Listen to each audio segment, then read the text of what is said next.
Thank you. Thank you very much. I'm looking at the coffee market for almost 40 years. And I'll say I am in Panama right now, and it is 1:30 a.m. for me. And I am going to another coffee producing country tomorrow, to Guatemala, and my plane leaves in 8 hours. And then Sunday, I am going to Brazil for my 5th time since December 2020 to assess the coffee crop because of climatic factors, drought and frost that impacted the crop that's now developing on the trees and will soon be harvested. But what I've done here in my presentation, instead of looking at all these other market variables, what I want to do is turn attention to Thailand and see where is Thailand in relationship to other countries as to whether more support from the government should be implemented. Certainly the program that Nafi's talked about with the Indian Coffee Board is truly, truly impressive at the work that's being done to support coffee growers. And there's really only a handful of countries that have as impressive a program. So when you think about Colombia as one of them, Guatemala, where I'm going to be tomorrow, is another, where we've done mapping of the coffee areas. I actually recently became co-founder of a data analytics firm in the Netherlands, Taka Coffee, and we've mapped out more than half of the coffee farms already. And just like in India, in Brazil, you'd be surprised, while there are a lot of large coffee farms, there's also many, many small farms. And so looking at those coffee farms and then comparing that with remote censoring data to help determine accurate production numbers, because that's also a problem when a country is so large and yet everyone struggles with knowing exactly what production is going to be. So look at the situation in the global market right now. We have prices that have reached levels that are the highest in 10 years. From 2010, we've not seen these prices again. And then prior to that was in 1997. And the reason for these very high prices right now is because the climatic factors in Brazil. In 2010, it was a shortfall for back-to-back years in Colombia. And 1997 was in response to the 1994 frost in Brazil, and then the tightening in certified stocks, the coffee that's deliverable against the New York contract. But what we're seeing here is the widening in the arbitrage between Arabica prices in New York and the London Robusta market. This very similar thing happened in 1997, and it resulted in a shift in demand for more Robusta coffee. And I would expect that on the global arena, roasters are going to say, what is your next best coffee? And try to maximize returns. And there's going to have to be a shift to more Robusta to help manage the supply. I'd also point out that these high prices don't come around very often. And therefore, roasters certainly might hold off on buying forward large quantities because these high prices, and knowing that prices would come down. But at the same time, producers should be looking at these prices and saying, thank you very much. We know this is a gift, and we're going to be selling the current crop and the forward crop to take advantage of these high prices. Now, let's zero in on Thailand, because what I see is that Thailand has been losing its competitive ranking in production compared to other nations that are seeing growth. So here I took a listing of countries that were similarly sized in terms of the scale of their production back in 2002, 2003, and all through last decade. And then suddenly we saw an explosion in production in China and Malaysia, and yet Thailand has seen production trail off. We've not seen the growth in production. And through the past decade, prices really weren't nearly as depressed as they were in other decades. We had some periods of high prices, and yet Thailand wasn't stimulated to increase productivity. We see that Kenya was falling a little bit behind and is now started. And there's been support programs in Kenya to help to see production climb back up, but we've not seen the same bump up in Thailand. So Thailand is falling further behind in its ranking in production. Here we have Uganda, where their coffee production is set to continue to expand.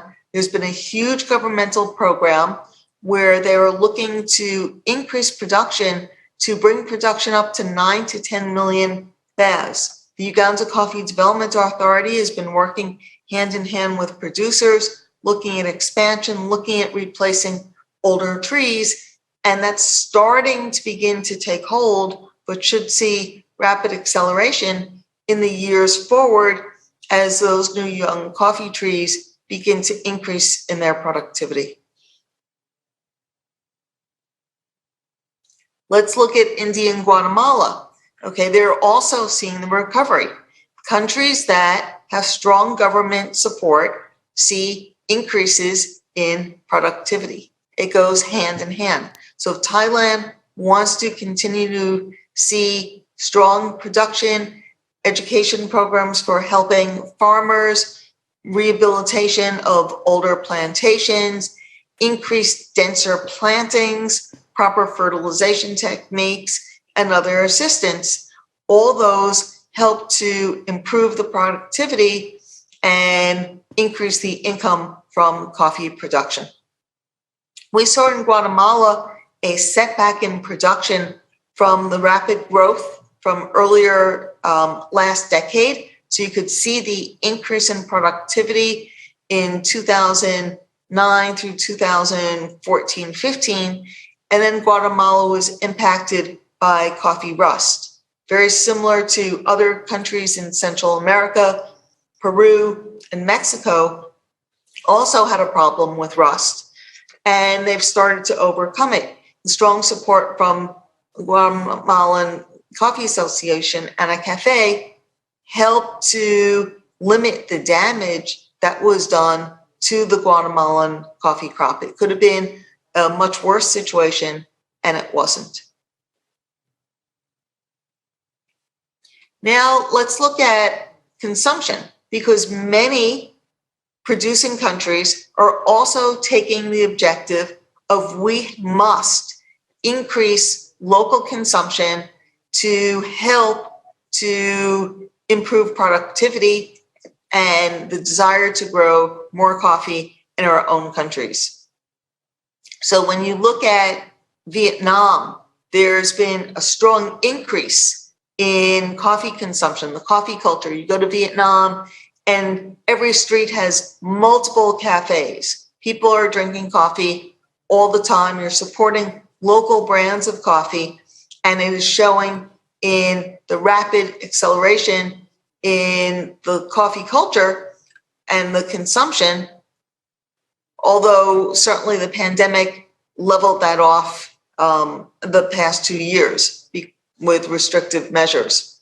The Philippines also always had a very strong coffee culture. A large part of that has been soluble coffee. 90%, traditionally, 90% of Philippine consumption is soluble coffee. And that's been shifting in recent years and helped to spur also increased domestic demand when you look at per capita use. And then you see Indonesia. Indonesia also has a very strong coffee culture, very innovative coffee beverages. I think Indonesia has one of the most innovative programs for domestic use in terms of the types of drinks and the offerings that are unique to Indonesia and are embraced. And we saw the increase in local use for the past decade as that was being promoted, and then a slight setback because of the pandemic. Thailand never saw that takeoff. We began to see that just a little more recently than some of the other countries that started to see the increase in local use much faster. And Thailand started a little late in helping to promote local consumption and seeing the growth. So while other countries were growing, there was even a slight dip in local demand at the earlier part of the last decade. So again, on these metrics, we're looking at Thailand, unfortunately, not being able to compete as effectively with some neighboring countries in the region. Here's how China demand growth has flourished, and China has a strong push for domestic production and then also importing of coffee to meet the explosion in demand. So this is really, really impressive numbers. I mean, you think back over the years, Brazil had programs where they were pushing local consumption and seeing the increase. Demand in some of the major industrialized countries in the US and Europe, everyone's drinking coffee already. So where's the growth in consumption going to have to come from? It's from expanding middle classes and developing the coffee culture in importing nations. I mean, in producing countries is really, really vital to be able to have continued production. They have to go hand in hand. So when you look at the Thai share of world output, it has been in a steady decline since those prices back in 1996-97. We saw briefly that Thailand was able to gain share of world production, but has been declining pretty much ever since. Everyone else has been seeing a pickup in production at a much faster rate than in Thailand. So that would suggest that the support programs aren't what they've been in other countries, and that certainly would need to be addressed by the government to have the desire and willingness to see production gain stature once again. This is, in a nutshell, what is happening in the global marketplace. We had a buildup of supplies back in the start of last decade when we saw that prices were at record levels. We had a huge buildup. There was an increase in Robusta supplies at a much faster rate than Arabica production. That supply got whittled down, and now we're looking at the drawdown in stocks of both Arabica and Robusta coffee supporting these higher prices. Logistics are a problem right now for many countries. Many countries, especially here in Central America, are facing container shortages and delays with shipments. And so there's opportunities right now to take advantage of these high prices if you have the free production to do so.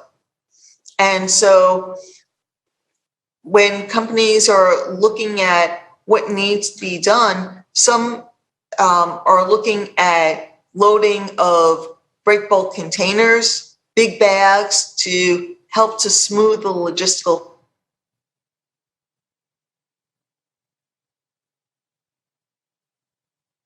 And so logistics, supply, movement of goods is also really important for Thailand to consider to be able to compete in the new global marketplace. And so with that, I say thank you very much for your attention, and we'll certainly be available. Try and stay up to answer any questions that you might have. Thank you very much. Thank you.